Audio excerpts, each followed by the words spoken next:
I'm David Cott, host of the History of Spain podcast, and this is episode 42 called Battle of Simancas. In this episode you will learn about the campaign of Osma, the submission of Zaragoza, and the decisive Battle of Simancas. Don't miss an episode, subscribe to the podcast.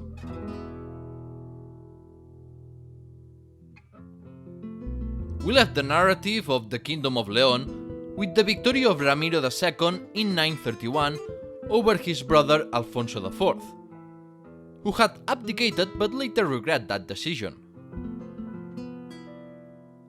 In Pamplona, Sancho Garcés had been succeeded by his minor son García Sánchez, this being the first time in Spanish history that a minor ruled. So his uncle acted as regent until he died in 931. When his uncle passed away, it seems that another uncle tried to either become the regent or directly replace García Sánchez.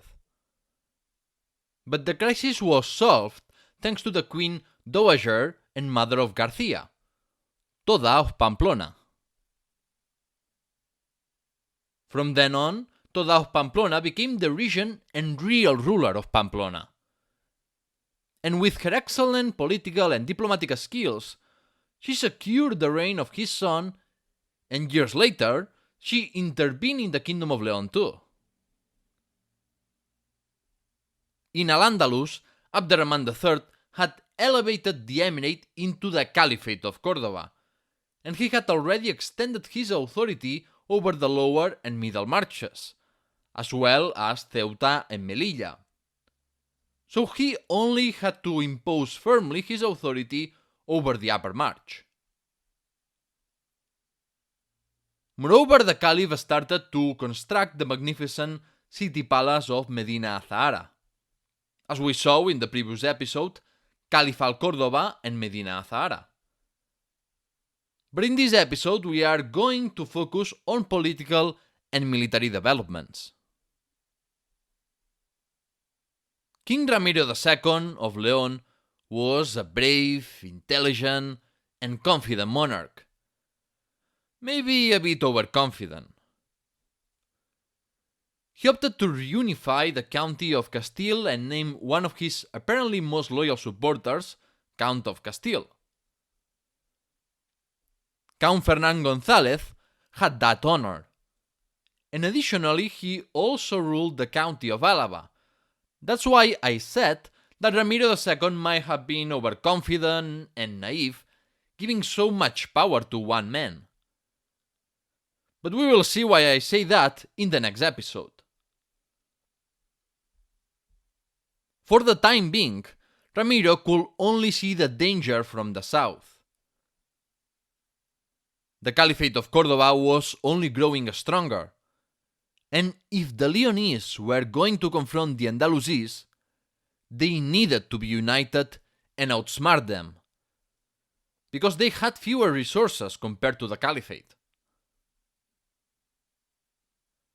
The son of Ordoño II would prove to be a worthy successor of his father, as a great adversary of Abderrahman III, to the point that he will earn the nickname El Diablo, the Devil, due to his ferocity and energy fighting the Muslims. We had already seen in episode 39, towards the Caliphate of Córdoba, that he intervened in the siege of Toledo to protect the independence of this key city from the Caliph of Córdoba.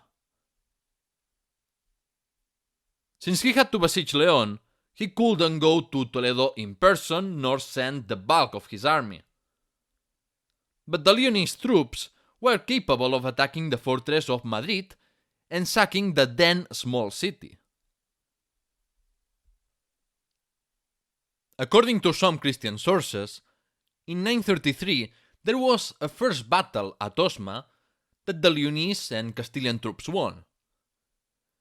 But the historicity of this battle is not clear, and according to Arabic sources, that year there was only a campaign around the frontier of the Middle March, to subdue some rebels of the Berber Banu Dil Nun clan. What's clear is that in 934, Abderrahman III led a campaign himself, departing from Cordoba with a pompous parade. Historian Ibn Hayyan said the following about the parade. Quote,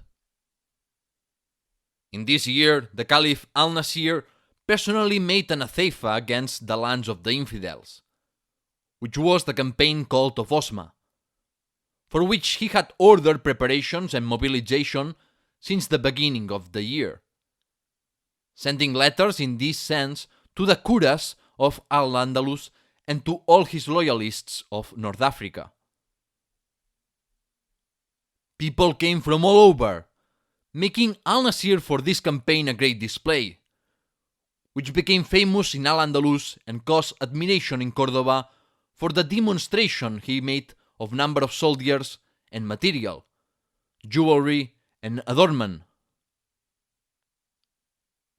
He appeared wearing a coat and hugging a sword, a knight in a chestnut of a well-known race, one of his best steeds, surrounded by his Cadi and squadrons, in perfect formation, showing off weapons and strength.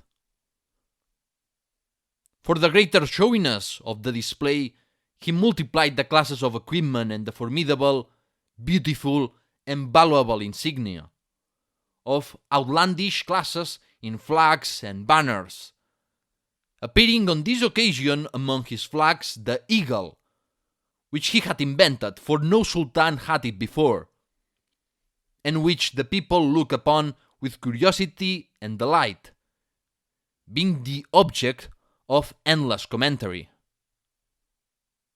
End quote. With this parade of departure, we can see how the Caliph wanted to show off his power. But it also shows how he was becoming a little overconfident, and he will pay for that overconfidence in the Battle of Simancas.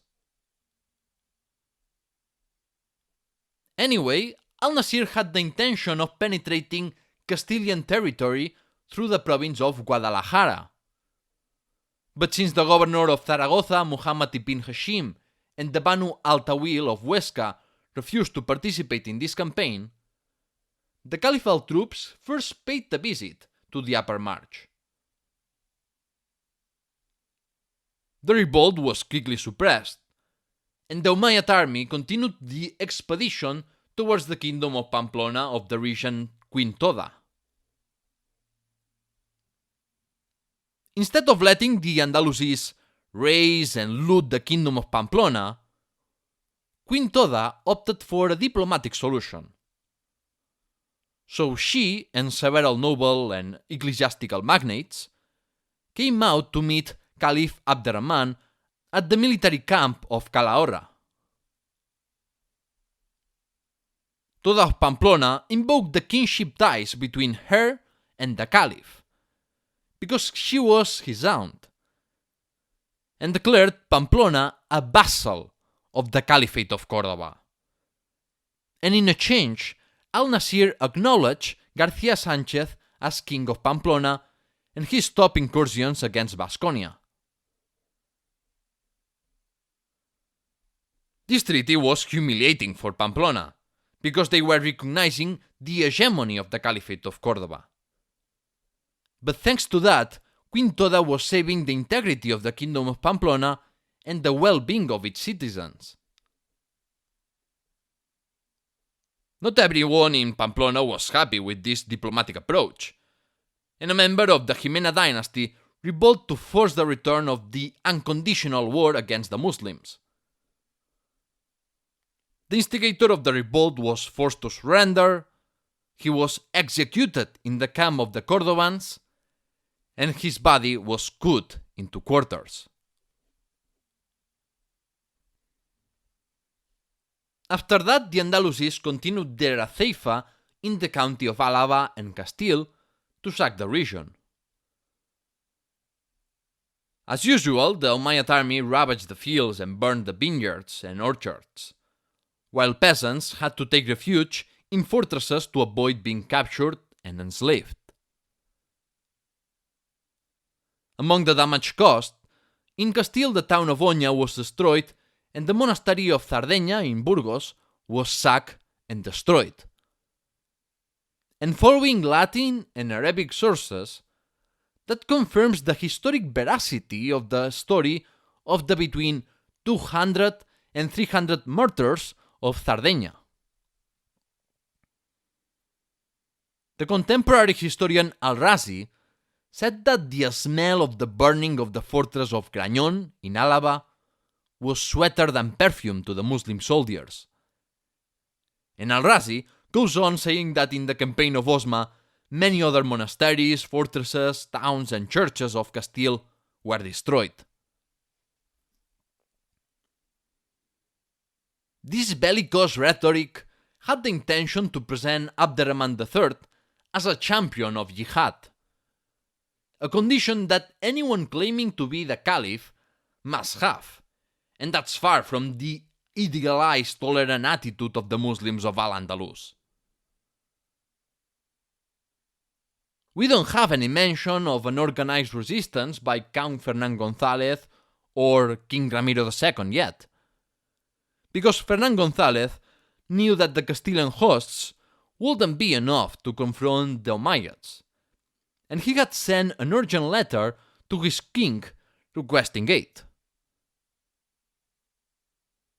According to Ibn Hayyan, Count Fernán González in the meantime used guerrilla tactics, using high and inaccessible places to harass small Muslim detachments. The real battle of the campaign occurred outside the walls of Osma, with an indecisive battle with significant losses on both sides, although both Christian and Muslim sources claim that they had won the battle.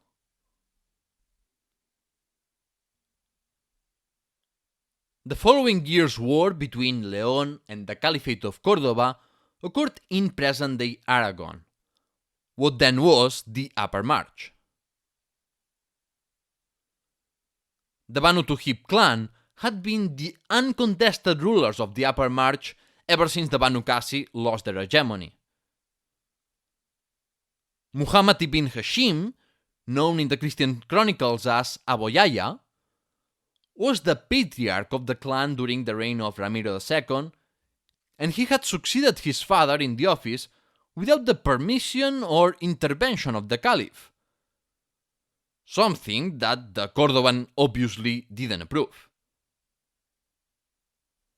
But Muhammad didn't like the idea of accepting the authority of Abderrahman III, as he saw how former Banu Qasi bastions like Tudela, Borja or Tarazona were controlled by Abderrahman, who replaced their governors at will. Even the Banu al-Tawil of Huesca had seen much of their power fading away during the 930s, and Muhammad didn't want that to happen to his clan. The only alternative for the Banu Tuhib to maintain their autonomy was to nominally become vassals of Ramiro II and form a military alliance to protect their independence. Not surprisingly, in 935, Muhammad ibn Hashim rebelled once again. Meanwhile, the Banu Tuhib of Calatayud and Daroca remained loyal, and Abderrahman negotiated a truce with Ramiro to prevent him from aiding Muhammad ibn Hashim. So it only seemed like a matter of time before Zaragoza surrendered. Nonetheless, the submission of Zaragoza wasn't going to be that easy, because Christian rulers and Muslim warlords opened new fronts that gave extra boost to the revolt of Zaragoza. King Ramiro II broke the treaty with the Caliph and attacked loyal Umayyad fortresses to support the rebellion of Muhammad ibn Hashim and make him his vassal. Queen Toda of Pamplona did the same, because the declaration of Pamplona as vassal of the Umayyads was only a tactical move to avoid widespread destruction. and Toda also thought that a coalition between Pamplona, Zaragoza, and León would be enough to resist the power of Córdoba.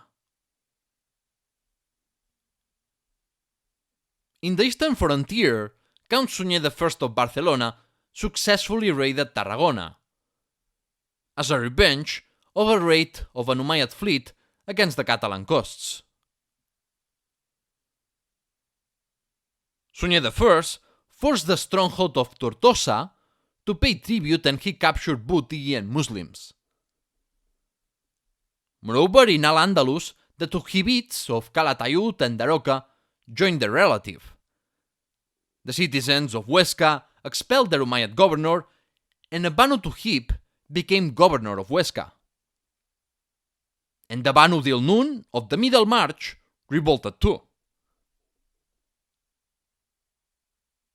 Historian Eduardo Manzano Moreno suggested that this widespread disaffection is related to the alleged ambitions of an Umayyad who served as general against Zaragoza, but who was executed because Abd ar-Rahman suspected that he wanted to claim the Cordoban throne.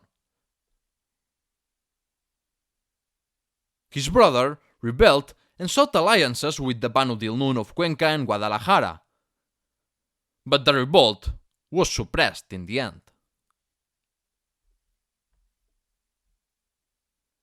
Abd ar-Rahman III was firmly committed to the task of reunifying Al-Andalus, and the submission of Zaragoza was the final step to achieve that ambitious objective.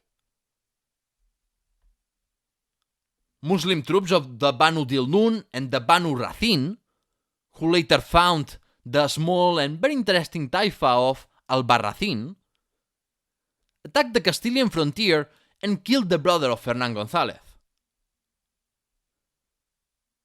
King Ramiro apparently had to suppress an internal revolt, and the Umayyads also attacked northern Portugal and Pamplona to put Ramiro and Toda on the defensive. With their Christian allies distracted and more worried about their own realms, the Banu Tujib abandoned their stronghold of Daroca and based their strategy on the defense of Calatayud and Zaragoza. Muslim and Christian troops under Banu Tujib were stationed in Calatayud, but the Umayyad army put it under siege until the Tujibids surrendered. The Muslims were pardoned, but the majority of Christian, Alavés, and Castilian soldiers had their throat cut. The fall of Calatayud supposed the beginning of the end of the Tujibid rebellion, because Zaragoza became isolated, resisting a siege alone for 8 months.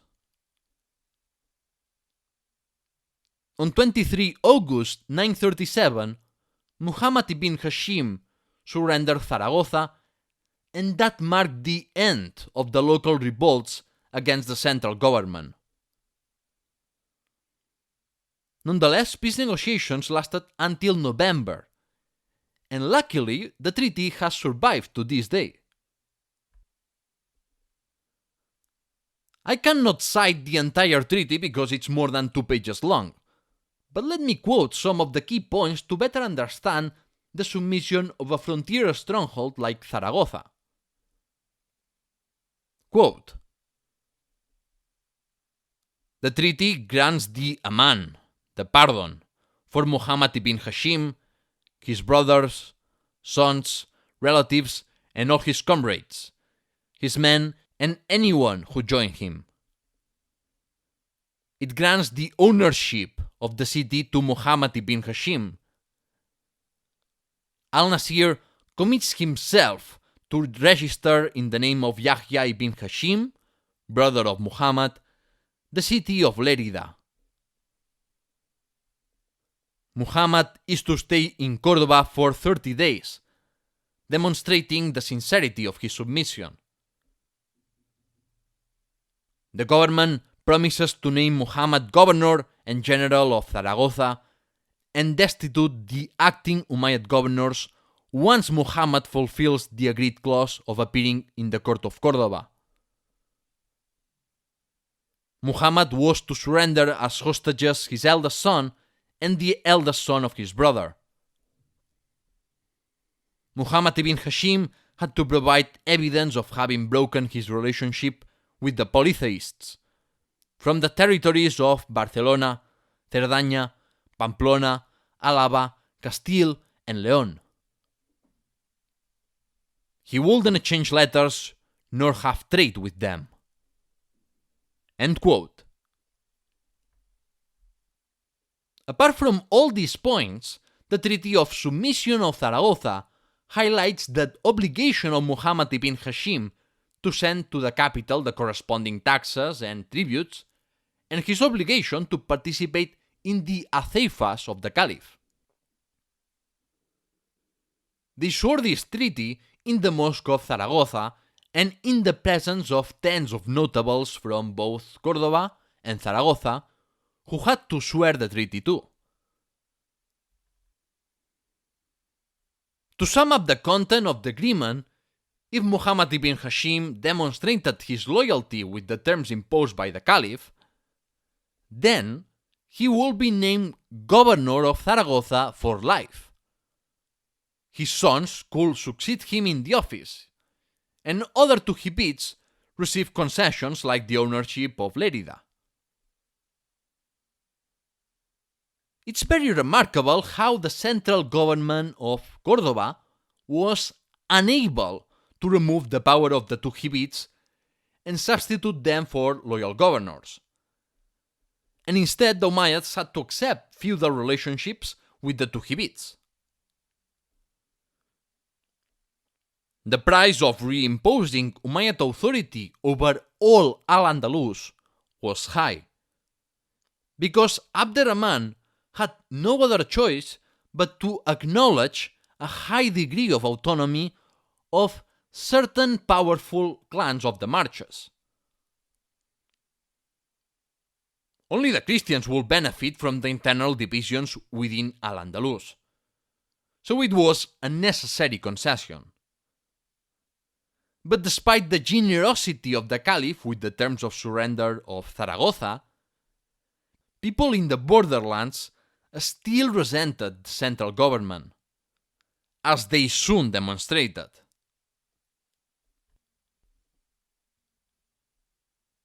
After pacifying the Upper March, the next objective of Abd ar-Rahman III was the Kingdom of León, specifically the Leonese and Castilian areas of expansion along the Duero River.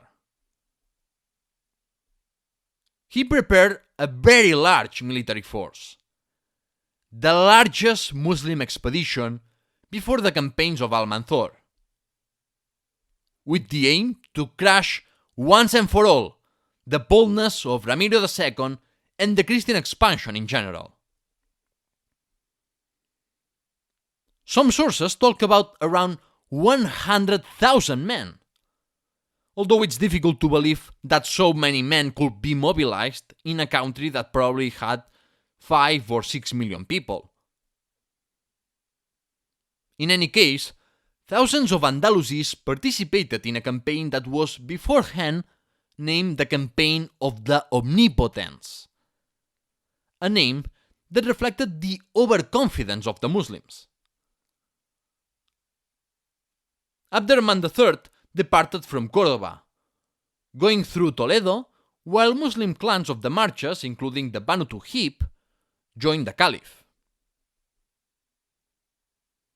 To confront this large military force, Ramiro gathered troops from all the corners of the Kingdom of León, including the Castilian troops of Count Fernán González and allied Pamplonese troops of Queen Toda and King García Sánchez.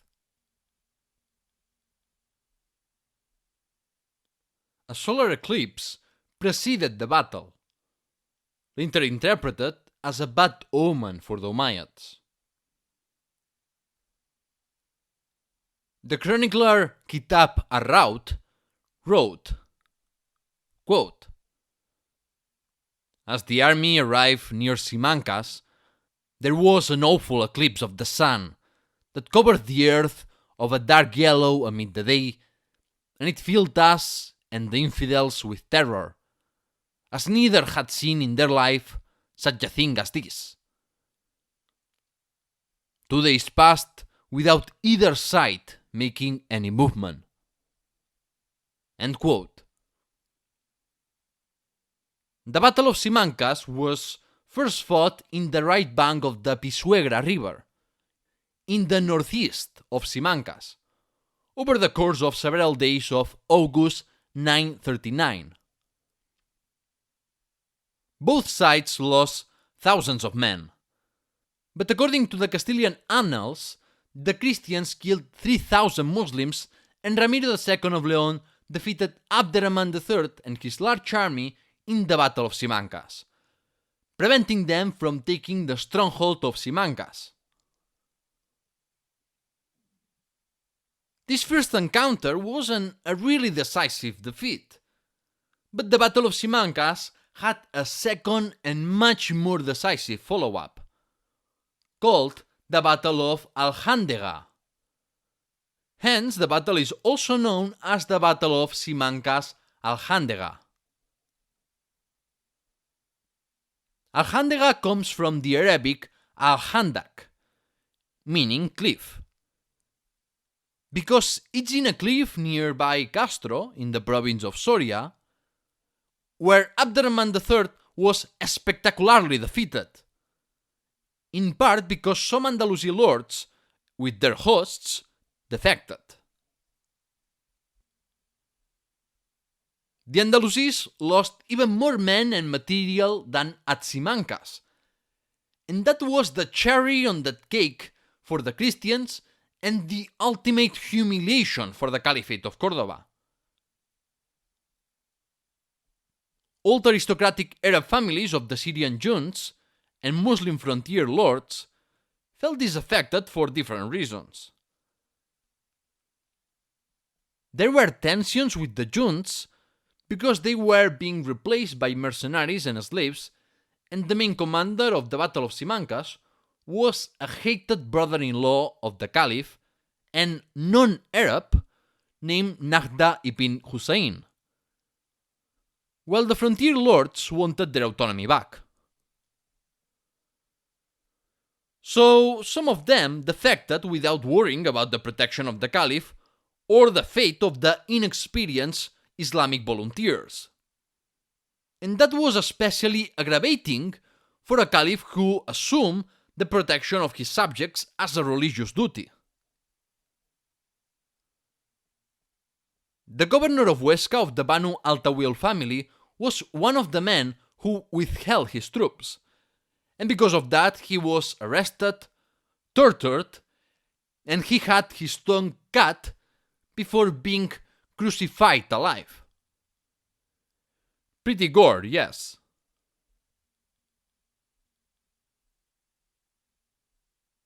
When the Caliph and his decimated troops arrived in the capital, the Caliph immediately ordered the erection of crosses in front of the main door of Medina Zahara and a kind of wooden walls that represented the Islamic Araf, the high curtain that separates heaven from hell. The symbolism had the clear intention of causing fear and announcing that the Caliph was about to send traitors to hell, not to the paradise. The election of the day of the execution wasn't casual either, since the Eid al-Adha, or Festival of the Sacrifice, has a special religious meaning.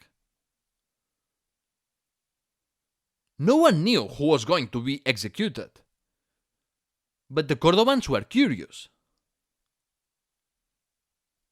Abderrahman reviewed the troops and then ordered the magistrate of Cordoba to arrest 10 senior officers of the junts who deserted at Simancas.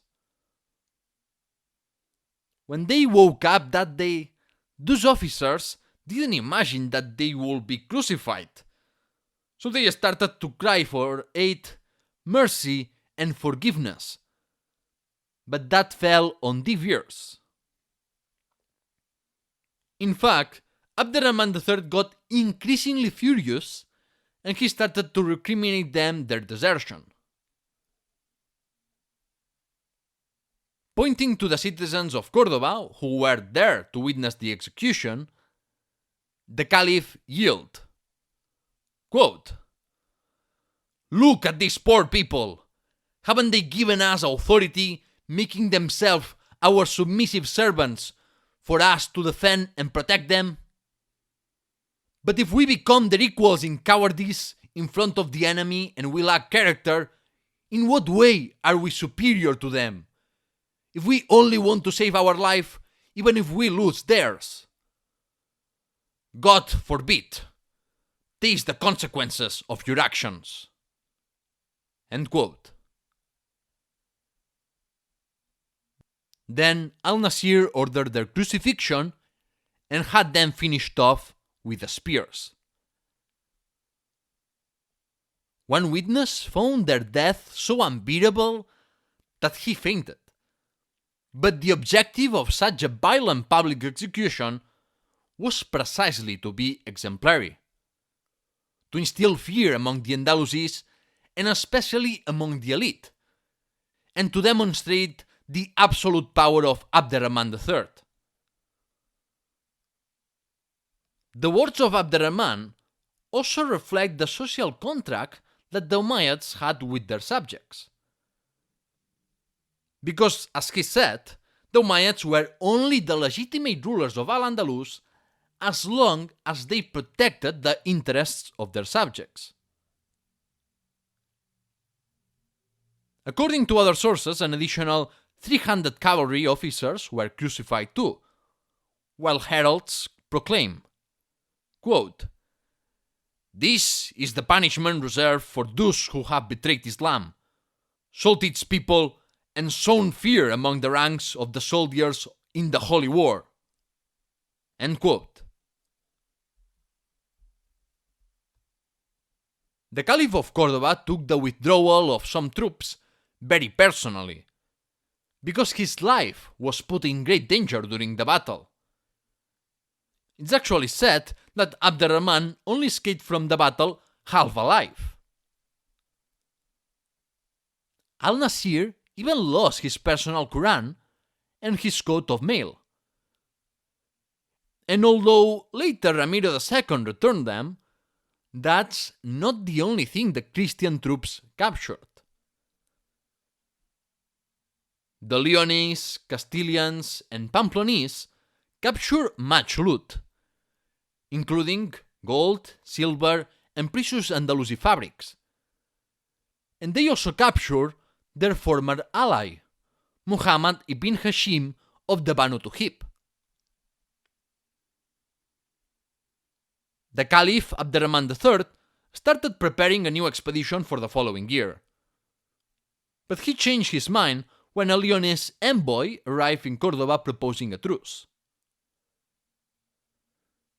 Negotiations were complicated, but thanks to the skillful intervention of the Jewish foreign minister of Abderrahman, Hasdai ibn Shaprut, Leonese magnates signed in Cordoba the treaty the following year. And among the conditions, Muhammad ibn Hashim was to be released. Both Abderrahman and Ramiro knew that this truce wouldn't last, but it was a way to buy time and recover from their losses.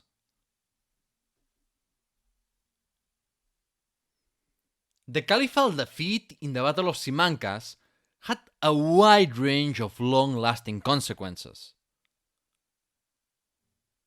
Never again did any caliph of Cordoba lead an azifa against the Christian kingdoms, nor any type of military expedition. And from then on, Al-Nasir focused his efforts on the administration and the building of Medina Zahara. The strategy to fight the Christians changed from launching large-scale expeditions from time to time to attacking the Christian border with a smaller and more mobile detachments led by Cordoban generals or frontier lords. Abderrahman reorganized the army and diminished the importance of volunteers and the Syrian junts. And instead, the Umayyad army relied more on a professional standing army made up of Andalusians, Saqaliba, and Berbers from North Africa. Something that had a profound impact during the civil war that destroyed the Caliphate of Cordoba. From then on, Abderrahman III didn't attempt to exert his direct control over the frontier, so he stopped trying to remove the influence of local lineages in the marches. In fact, from 939 onwards, the Muslim lords of the upper and middle marches launched a Taifas on their own, and al-Nasir had to recognize the right to rule of important local dynasties. Abderrahman had to content himself with this indirect control over the upper march, and to an extent, the middle march too. But the good thing is that the absence of new serious rebellions indicates that the central government and local dynasties had finally found an acceptable balance of autonomy. In the upper march, Muhammad ibn Hashim fought against the king of Pamplona García Sánchez and the Count of Castile Fernán González. He even helped in the defense of Lérida against a weird incursion of Magyars, that is, Hungarians, who caused some devastation in present-day Catalonia and Aragon in 942. The Banu al-Tawil once again ruled Huesca and Barbastro, and they had some internal conflicts caused by differences of opinions regarding their marriages and relationship with Pamplona. Intermarriage between Christian and Muslim elites was becoming a thing of the past, and in the 10th century the importance of religious affiliation was increasing in the Iberian Peninsula, a prelude of the later Crusade and militant jihad movements. On the other hand, thanks to the Christian victory at Simancas, Ramiro II of León was able to continue his repopulations beyond the Duero, between the Duero and Tormes River. The resettlement included cities that would become important, like Salamanca or Ledesma, while Count Fernán González of Castile colonized Sepúlveda, although these conquests would be reverted for some time later because they were in the other side of the Duero and thus less easy to defend. The prestige and fame of Ramiro II of León increased in Al-Andalus and in other Christian states, and it's in the Battle of Simancas when Ramiro earned his nickname the Devil. The Battle of Simancas is remembered not because it supposed great territorial gains for the Kingdom of León or Pamplona, but rather because it was the first major victory of the Spanish Christians against the Andalusis. Despite the joy for their victory at Simancas, the Christians soon wouldn't be so happy, because not too long after the battle, the Caliphate of Cordoba was able to intervene in the domestic affairs of the Christian kingdoms. And it's not an exaggeration to say that they became satellite states of Cordoba. Thanks to these successful interventions and the successful raids of Al-Andalus against the Christians of later years, the memory of the Battle of Simancas was not completely forgotten, but the effects of the defeat were minimized. The verdict. In today's verdict, I want to discuss the political theory that gave legitimacy to Umayyad rule in Cordoba. Umayyad legitimacy was based on the political and religious principles of the Quran. But as we have seen, Abderrahman III was perfectly aware that the rule of the Umayyads was not uncontested nor granted by Allah. A caliph had to rule the Ummah, the entire Muslim community, guided by the laws of Quran, and in return the Ummah pledged obedience to him. The Ummah was subject and not sovereign, governed and not governing. But that's not something that must be understood pejoratively, but rather as a reciprocal but unequal relationship between the Caliph and the Ummah. The monk and ambassador of Emperor Otto I, John of Gorz, was actually surprised, because that meant that rulers didn't reign by the grace of God, and that the Andalusis had the right to revolt and depose a tyrant ruler if the monarch failed to follow and guide his subjects in accordance to the Quran. This is similar to other political theories seen in other parts of the world, like Confucianism and the Mandate of Heaven of China, or later other thinkers in the West justified the right of revolution and tyrannicide, like Thomas Aquinas, Juan de Mariana, or John Locke. This is important to understand because even monarchies need a political philosophy to justify their right to rule. And with that, the verdict ends. In the next episode, I'm going to talk about the Count of Castile, Fernán González, a ruler who has been converted into a hero and founder of the Castilian nation by later chronicles, as it happened to Count Wifredo the Hairy in Catalonia. To end this episode, let me remind you that the podcast has a website, thehistoryofspain.com, that has a fantastic store with merchandising, history books, travel guides, books and material to learn Spanish, and more. If you love the podcast, you may want to support it by becoming a Patreon or making a donation. But there are other non-financial ways to support the show, like reviewing the podcast or spreading the word.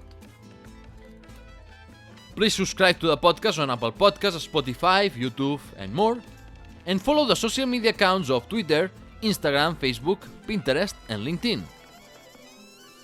I hope you enjoyed the episode, and thank you for listening.